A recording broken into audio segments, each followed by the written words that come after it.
মনে I go যায় নবী নবী অমূল্য দোকান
গান করবো কি করে সামনে দুইটা গাছ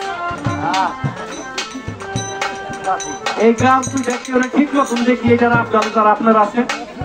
আবার কাউরে দেখি আমার এই সুপারি কথা হলো কি গাছার মধ্যে স্টেজ করছে সামনে রাখছে গাছ এটার মধ্যে কি হাকি কথা আছে বাবা এটা তো আমি জানি না আর কি শান্তি পাই না এটাই মূল কথা শান্তিটা পাইতাছি না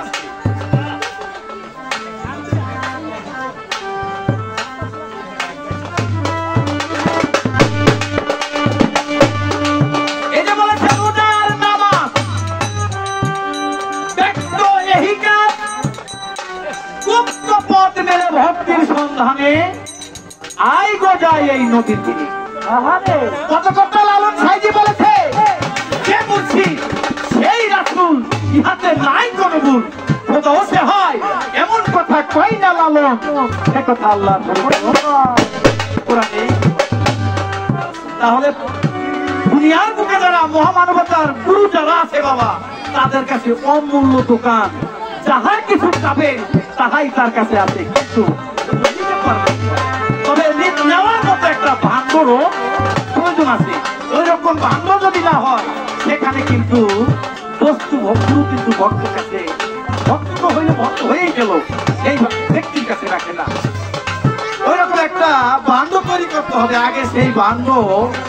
তৈরি করতে হবে। আপনারা তো গুরু ভক্ত কলা দিচ্ছেন, গুরু এবং ভক্ত হওয়াটা অনেক দূরের কথা বাবা, এত চারটা খালি বিষয় নয়।